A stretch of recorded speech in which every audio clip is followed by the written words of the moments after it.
Hey everybody, welcome to Critic Box, you fellow criticers, where we're just going to talk and gossip about movies. Guess what? Both Andrea and I just came out the theater. She did today, I did yesterday. We are here to talk about the movie Kalki. Kalki Okay. happened, it's here. We're here to talk about it. But first of all, how are you doing today right now, Andrea? I am still recovering from my trip to the Kalki universe. Still in it. Still in it. Yeah, I, you're still stepping out of the Kalki universe. I'm still Sorry, recovering the from my, Kalki Cinematic Universe, the KCU. I am decompressing and I am returning Yeah. to this world. Actually, no, I have to say I appreciate you, Jared, because you sent me notes about Kalki 2898 AD before I went into it. So Yes, I'm because reading up on let's it. first and foremost talk about that because I'm just gonna say this is going off of Hindu folklore. So, anybody who's from that region, it'd be very. I mean, it's probably is it's like folklore. It's like hearing about Paul Bunyan or something. Right. In the West. And so, if you're familiar with it, if you're in the area, you're probably familiar with it. If you're not, if you're the rest of us, let's just say in this side of the world, there are some things you need to know about the movie Kalki 2898 before you go into the movie. And I highly recommend you Googling it because I could not do the story justice. But it's primarily what you need. And actually, you didn't really need to know that because the director Nag Ashwin or Nagi as some people call him, I think he was a good storyteller at giving you the enough information for you to grasp what you need to know of. But the thing with this story gets real convoluted is because there's a past that you need to know about, and then there's 6,000 years into the future that you get dropped into. So it would probably help you to know a little bit about this story, like the folklore and everything about it, so you have at least that wheelhouse, so you don't have to keep up with like what's the past, what's the future, and it's smashing in there. Because there's a lot of notes I have about the future world that they're living in. Because each scene there was like new stuff and new tech added in. I'm trying to figure out like what is this? What is that? What is that? What does that thing do? How does that machine work? And then you move on to the next scene. And so it's a movie where it's a lot to keep track of if you're not ready for it. Yeah, there was a lot to keep track of, but I agree with you completely. Nag Ashwin did his thing when it came to making sure that the audience was informed Yeah. of the Indian folklore, the history of things, the history of the god and why it was important, and actually keeping us interested while he told those origin stories within the movie itself. Like Yeah. I didn't actually read up on the Indian folklore regarding this film until after. And I'm like, Mm-hmm. oh, okay, well, yes, Like, there, oh, there, that there, makes there it is in different words, but I definitely picked that up from the movie that I just watched.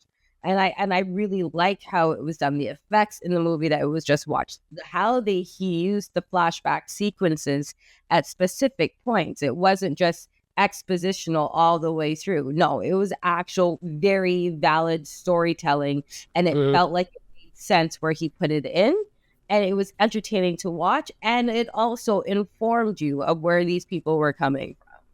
And So it was also nuggets too yeah, of the original folklore that I just happened to read beforehand, like the use of the parrot. yeah, Because so basically, this is the movie. Just to give you a general idea of what the hell this movie is about, if you're not already aware of it, it's the future. It sucks. You could just say evil, or apocalyptic, it's taken apocalyptic. post-apocalyptic, like you get a little bit of Fifth Element vibes, you get a little bit of Mad Max vibes. There were some other vibes I thought of earlier, but I can't think of it, but it's all in there. And Player it's number one. Hmm? Player number one. Ready Player number one. Okay, yes, I got a little bit of those vibes too. But basically, it's everything in the world sucks. But there is, and it's been foretold that there is. They could just call it a messiah, a hero will reemerge or will be born, and then it is people's jobs to protect that child so that it can be born, so that we get new messiah. Yay! That get so that the world gets better. And there is Ashwa. What is his name? Ashwanta.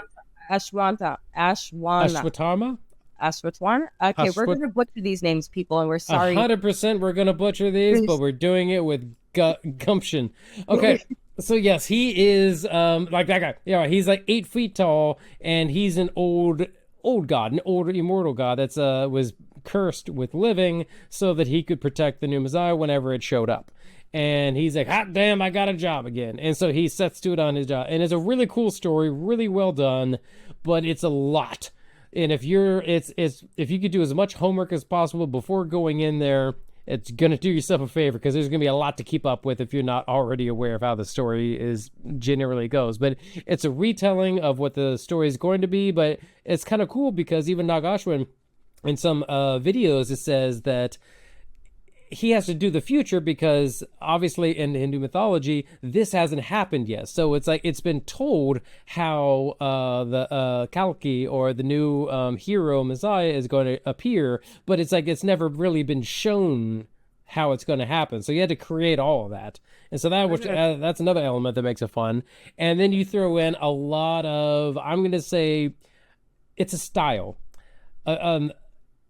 Indian action style in its own, of how they do things, of how the fight scenes go. Really cool. What do you mean? I mean, I just think it's specific about the way we do fight scenes. It depends. If you're doing like CGI fight scenes with superheroes, it's going to be a lot of people being thrown through construction sites. That's just kind of what we do. It's just a whole bunch of like superheroes just mashing together and being thrown around. You do. For example, like a Korean action film, it's raw, it's dirty, it's gritty, because that's where fights usually are. The way Indian fight, some Indian movies that I've seen, their fight style is, it's a little bit more superfluous. It's a little bit more fun. Like people are getting thrown around, like gravity gets lighter during these fight scenes, is what I'm saying. And so you get to have a little bit more, like, it's, where it's like a little more three-dimensional fight with these. Okay. In this dystopian society, not apocalyptic, my apologies, dystopian, distinctly dystopian society. Mm-hmm. Yes. Yeah, as in it sucks. Gravity did get lighter. Gravity got a whole lot lighter. I think that was just the use of the special effects. Now, I don't necessarily see where you're coming from, where it's a distinctly Indian fighting style. However, I feel like there's a distinct Asian character introduction, camera hold, pause. Oh, yeah. That we just don't have here in North America. And I wish we did, because I love it. No, everyone knows I've been on my K-drama, so I'm highly desensitized. You've been all about that. Mm-hmm. I'm highly desensitized to that type of character introduction right now, character enhancement by using the camera still for like a good 2 to 3 seconds, and turning up the music and saying this is the guy that you should be looking at right now on screen. I'm completely desensitized. But in the opening scenes where we first meet our Han Solo, Bavaria, I tried, guys, please. Bairava, I believe was name. Thank you. Yeah. When we first meet him, his opening fight scene. Ooh, that's an anime intro, baby. Right. And there was a loss of gravity in that one. I just really feel like it was the special effects that, for the most part, for that fight scene, it worked.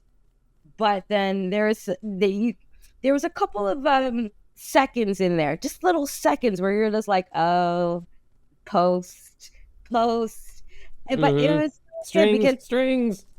Yeah, you didn't see the rigging, but you saw the affection or the effects of the strings being there. So, but it was whatever. But hey, I think it's fun. I like it. It was fun. But what I found about that fight scene, though, is just I really liked it when later on in the movie it was a serious fight with that character when he was Ashwatthama's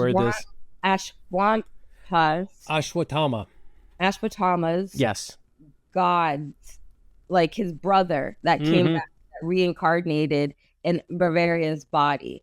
Like that fight scene to me was superior than the first fight scene that we got. We're introduced to him with, because it was more serious and you took it there more was seriously. It was more yeah, on the line. yes, there was a gravitas. And I understand, like, you're trying to be fun, you're trying to be catchy, you're trying to be funny, and to be initially to like to show the difference between the two personalities that this one man has to play. But I mean, I just kind of feel like that first fight scene just it was okay. It was good. There was a loss of gravity. We saw like the special effects. This guy had personality. But could it have just not been all of that and just been a fight scene to be like, this guy's amazing, he's a superhero, and this is why we call him the undefeated? Yes. Yeah. But I don't think Indian movies have a particular fight style. But I do think Asian cinema has a definitely particular and distinct way of introducing certain characters in certain genres. Okay. Yeah, I get that. I definitely picked up on that too. Yeah. It's weird to say, but for a 3-hour movie, I still felt it was rushed.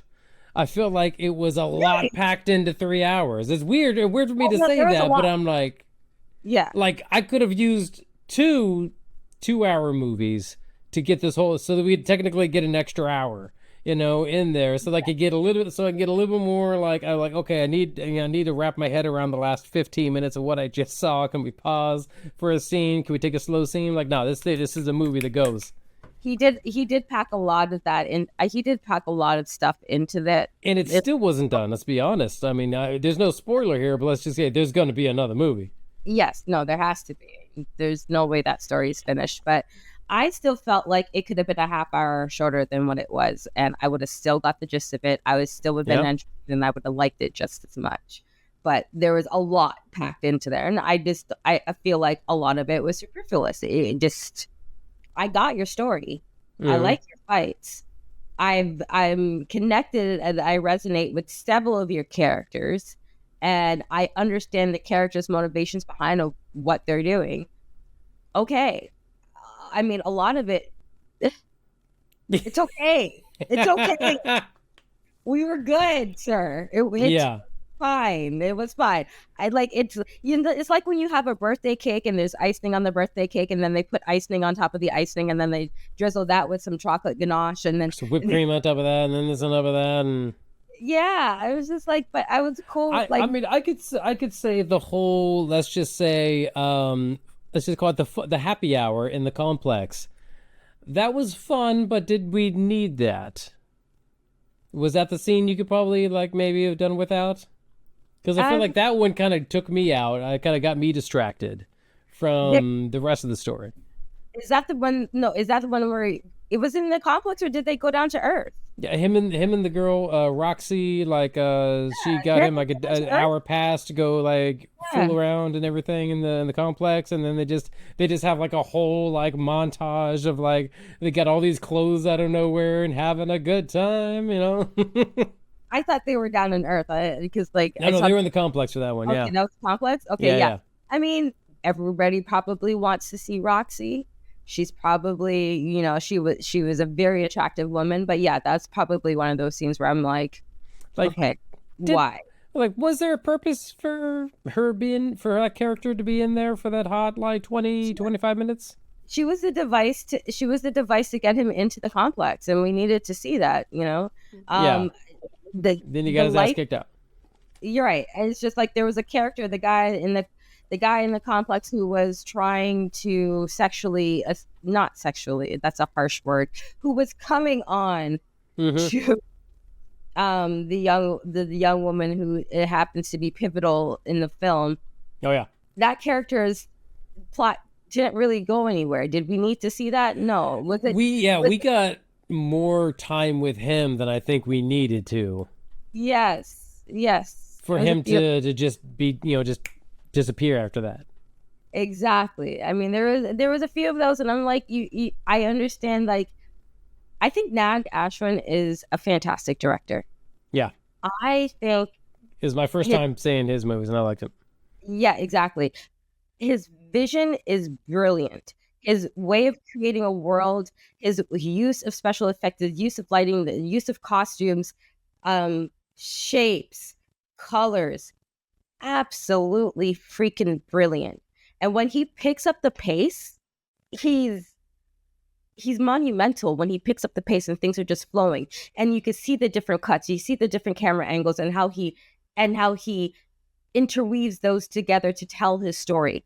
Absolutely brilliant. But then there's areas in the film where it just lags and it slows down and you're just like, but why? Well, we rushed through everything to get to here, and now it's taking so slow. But I'm like, why are we here? Right. And he just has a way of directing that actually just literally pulls you in to the world that he's built for you. And it's so great when he's just on point with the cuts, the direction. Here's this. Okay, we're gonna hold this shot. Okay, now we're gonna take it from this angle. Okay, here it is from the opposite angle. Okay, now we're gonna go back to the first shot. And okay, and now we're gonna cut this, slice it all together, and make it a nice little circular story. And here, sir, here's your cupcake. You know, and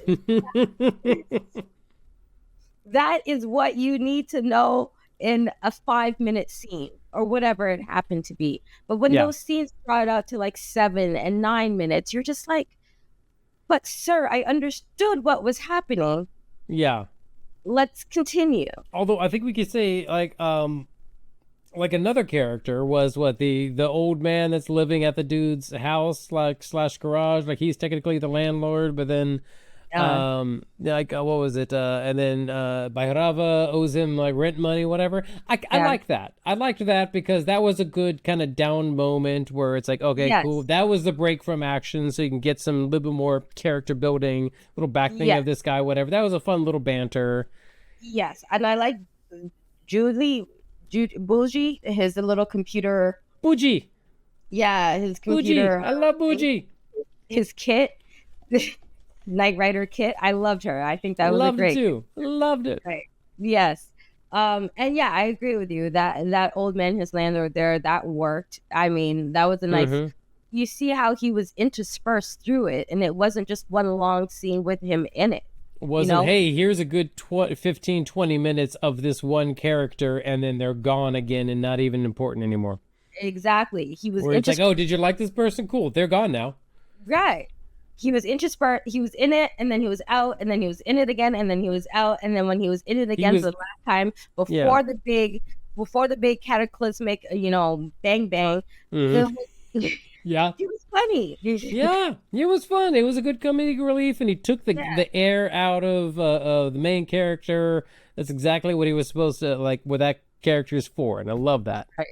But what Nag Ashwin really does well, I mean, like the Supreme, his characters, and it's not just because I don't think it was just because he was doing Indian folklore this time around, but his characters are supreme. It's not a pun. I'm not even trying to make a pun, but the setup of the complex and how just unhumane it was, and Yeah. how single driven what their purpose was about. The Supreme himself and how he looked for the most of the movie, and Oh, I loved it. what his impulses and what he was connected to. His Yeah. look. His first man there, his first officer, and his look and how that changed. You Mhm. know, and even at the end, when I'm always going to come back to that scene when Bavaria, help me with the names, Jared. Bhairava. Barava turned into his god, like incarnated into his god, like Mm-hmm. the face that he was giving me on screen, and then the hair and the costume and how that all came together. Sultry. Oh, Smoldering. Even down to the cane, down to Ashanta's cane, Mhm. came alive. Nag Ashwin does this, and he does it. Oh, very I got excited. I was like, oh, it's happening. It's happening. Like, I was into it. I was pulled into that scene. I feel like it was just well done. Again, notes about some characters that disappeared that you started to like and came out of nowhere. It was like the little nuggets of the story that go in there. Like the what was it, like a Kalki's supposed to return, and there's supposed to be a white horse, you know, and so every now and then you maybe see like a white horse or something in the flashback. Like I said, there's supposed to be a parrot that has all the knowledge of the past, present, and future. Hence, there was a robotic parrot that was in that one scene. Sum-80, her name in the folklore is Sumati, and so the Sum 80, like 80 was like a play on that kind of a thing. And it was like just little nuggets of like, if you're aware of the folklore, here's a wink, here's how we're including it, whatever, that I really liked. Did you see did you see the hand did you get the point of the hands now? Or the hands? Yeah, where people were stepping on the hands and the hands brought them up to the Supreme. Like the hand elevator. I like the hand elevator. I was like, this seems entirely like we could get a better system, but I'm like, how could you get better than that? Well, I mean, this movie had, I feel like this movie had so much influences to it. Like I saw the 300, definitely Star Wars, definitely Doom 2. Did I say the 300? Definitely the 300. Yes. when it came to the gods. Like I just felt like he was just influenced by a lot of different. And the big films. Bad evil guy, I love just his look. Just the fact that he had a huge crack in his head that just glowed and everything. And you're like, I don't know what this guy can do, but this guy can do shit. And I'm a little worried about him. Right. And then at the end, Nag Ashwin, he claimed it. He's like, this is the Kalki fucking universe. Okay. This is our universe. And yes. obviously KCU. And he's like, obviously, we're not ending this here because our story's not done. I just took up 3 hours of your time. I want to prepare you for new things coming. And now I'm sitting there as a viewer. I'm like, I'm into it. Give it to me. Like, where is it? How long do I have to now wait to see the resolution? And honestly, to me, this movie gave me part 3 of 4 vibes. You know, this feels like there was 2 other movies that we didn't see, but now in the West, we get lucky to have this movie. And I'm hoping we get lucky to have the follow-up movie too, because again, I mean, just distribution ways, how it goes, from one side of the world to the other. We don't get all the nice things, or if we do, it's years later. And so I'm excited. I need the follow-up for this. I definitely need the follow-up for this. I need more. I want to see what happens when they get back to the complex, and I want to see the reincarnation of Vishnu and what's happening with it. Like, is it going to happen? Is Ashwatthama?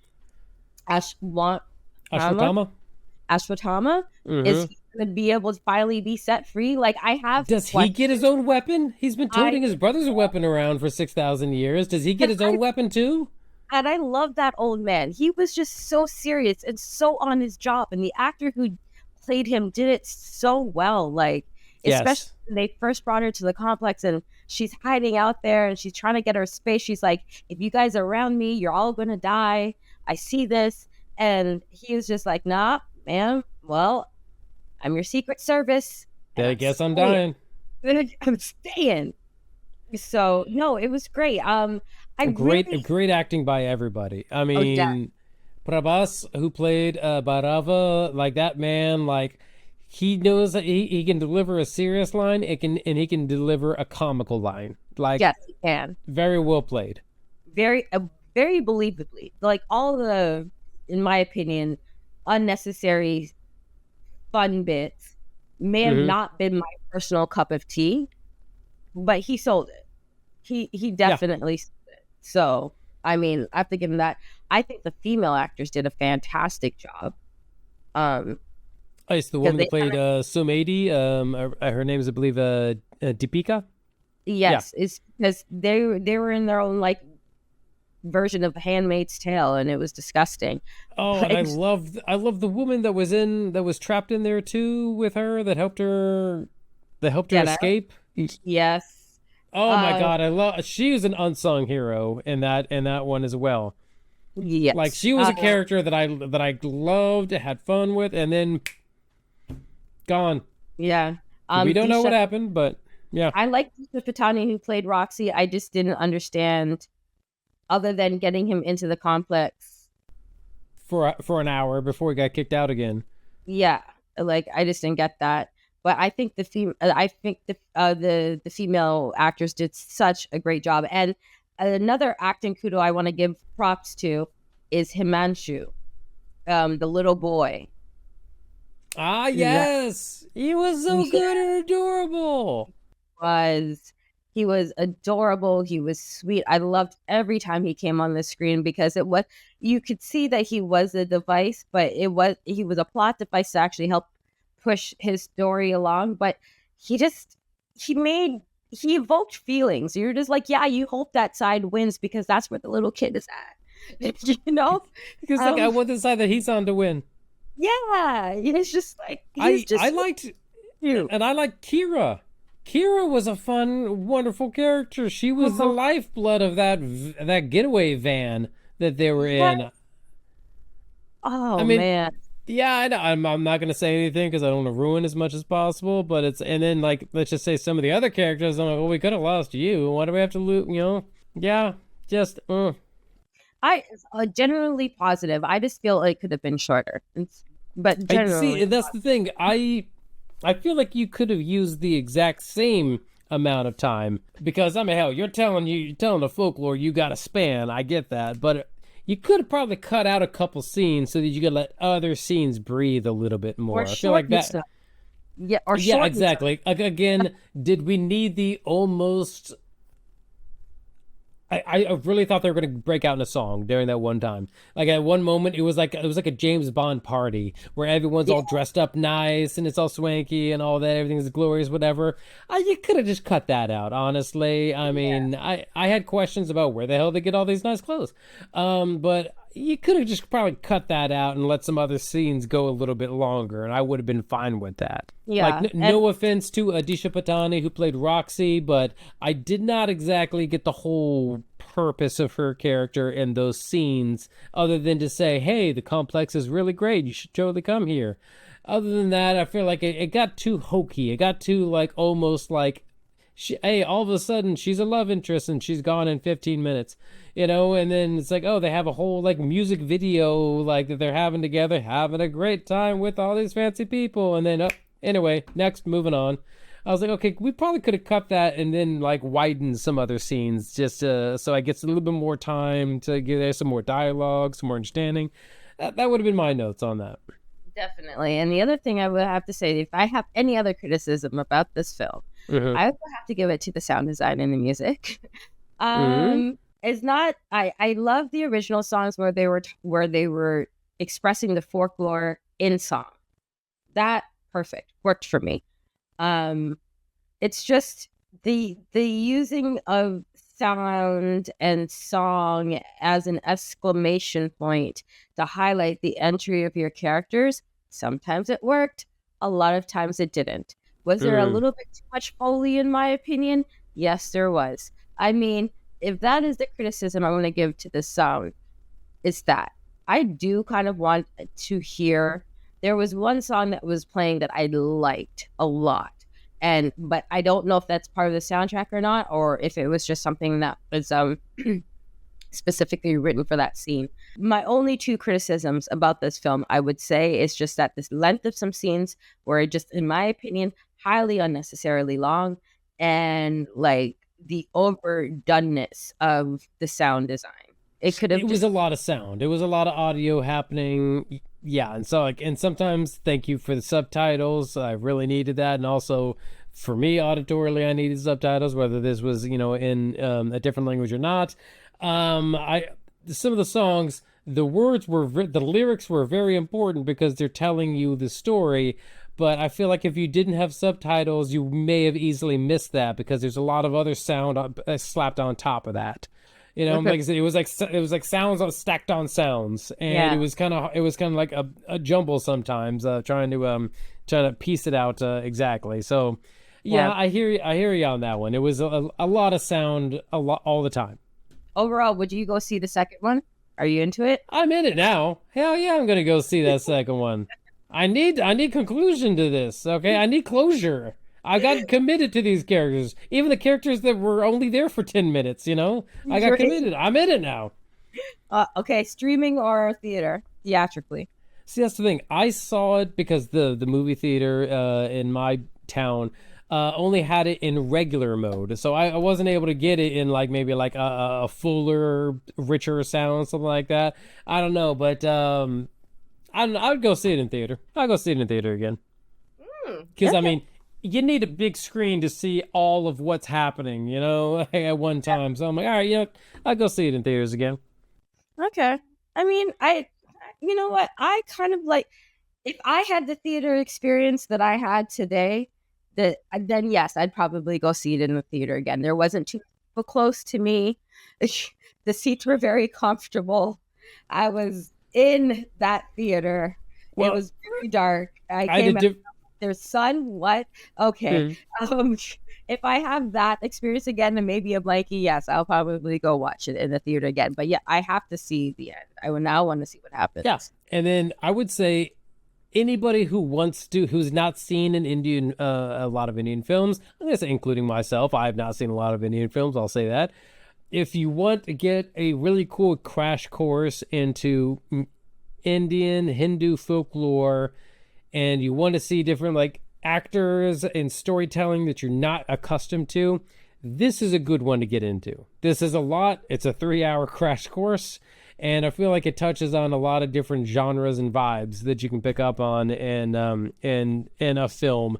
It's a lot, but it's worth the ride. I absolutely enjoyed it. I would recommend it to others. On that note, it's not just about watching Indian films or film. It's about watching things that were created outside of North America. Like Yes, yes. we're going to watch things that were created in Canada and the U.S. just because of where we're geographically located. But that doesn't mean that Mm. we are in this fishbowl and that's all we should watch. Like No, we should there not. You should always watch films that are from other countries if you can. if you can, they're just as good, if not better, than the films that are made here. At It's worst, they're different. thank you. It sometimes it just comes with a stigma. Oh well, it's from a different country and it's in a different language, and how are we supposed to relate? Trust me, you can relate. You It's can not relate. it, People are it, people, no matter where you are in the world. People are people. right, They and have the same ambitions, same goals, same there's fears. so much out there to watch that's not necessarily English language based, but it's still very vital storytelling, filmmaking, and entertainment. And I just don't like it when people say, well, I'm closing myself off because that's from a culture that I have absolutely no familiarity with. Get to know them. Or Just get even to worse, they're like, I don't want to read subtitles. Well, boo hoo. I read subtitles when I'm watching an English show too, just because subtitles are easier. Subtitles are a wonderful thing. you Dubbing can't, it's hard to do dubbing right. I'm going to tell you that. you turn it up and you read the screen. But Right? I prefer subtitles on everything, please, because I don't know why I have auditory problems, but like seeing the words there, I'm like, oh, this is what you're saying, you know? I have watched some Indian films before, but I just feel like Telugu films I need to get more into because clearly India has a very rich and diverse um, film world as it does cultural experiences. Oh yeah. And this is just something, and as people educate us about under the comments, trust me, we read them. Thank you, by the way. They're much appreciated. This is one of those films that was actually redone Mhm. to match the region in India that it was going to be released in. So, I mean, and you could just think of how many how many trailers we've watched recently. Kill, I saw that in theater. I was walking by, I was like, oh, kill. I know. yeah. But it feels like that it's a window into a different type of culture from a different type of world, and I don't think people should be afraid of that. What I would rate this movie, Mhm. Cal 2898 AD, Let's go with 1 to 10. I'm gonna 1 give to it a 10. I'm gonna give it okay. I'm between a 7.2 and a 7.5. Go very specific.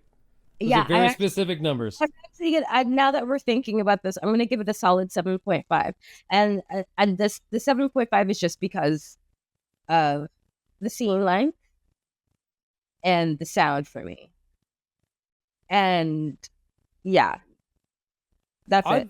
All right, well now I'm just gonna feel like I'm copying you because I was gonna say like 7.5. Like I enjoy the entire 3 hours that I was there. I felt like it was worth my time to experience this whole story and get involved with it.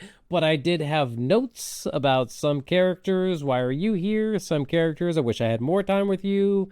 I feel like some scenes could have breathed a little bit longer. Some scenes could have been cut. Sound was all over the place, but thank God I had subtitles. I would say, yeah, about 7.5. Like and again, recommend. I recommend this movie. I highly recommend it. I need to see the two. I want to go back to that world. And the more that I think of that film, the more I'm like, okay, so when are we getting the next one? It's like, don't make me wait. You showed me Kill Bill 1. Well, how long do I have to wait for 2? Basically. You know? You got me on this journey. I'm in the saga now. Okay. I need more. I still think we're old to Kill Bill 3, but, that's between us and Clayton. Yeah. Because Vivica A. Fox's character's daughter needs to come back for revenge. 100% need that movie too. Okay, on that note, we did it, yo. We did it. We went. We saw Kalki. We have a lot of people, a lot of our fan base. You're a critiker, whether you want to be or not. You commented on our videos. You would not stop talking about Kalki, and you were right. It was worth it. It was wonderful. Recommend it. We have notes, obviously. We may not have picked up on everything that was there, but thank you for your comments and suggestions. They were heard and they were sound. If there's anything that we missed, comment more. Let us know if we misinterpreted some things, we got some things wrong. Don't add us on pronunciation because there is no way in hell we were going to get the pronunciation right, but we tried our best. So thank you very much. Don't at me on that. Don't call me. Don't at me. Just at specifically Andrea. I mean, nobody ats me specifically, and I feel hurt by that. But you at Andrea. Alone on the pronunciation, okay? I didn't say I was going to do that well. Yeah. Andrea, it's been a big damn pleasure, and I'll see you next time. Have a good one, everybody. Thank you for watching Critic Box.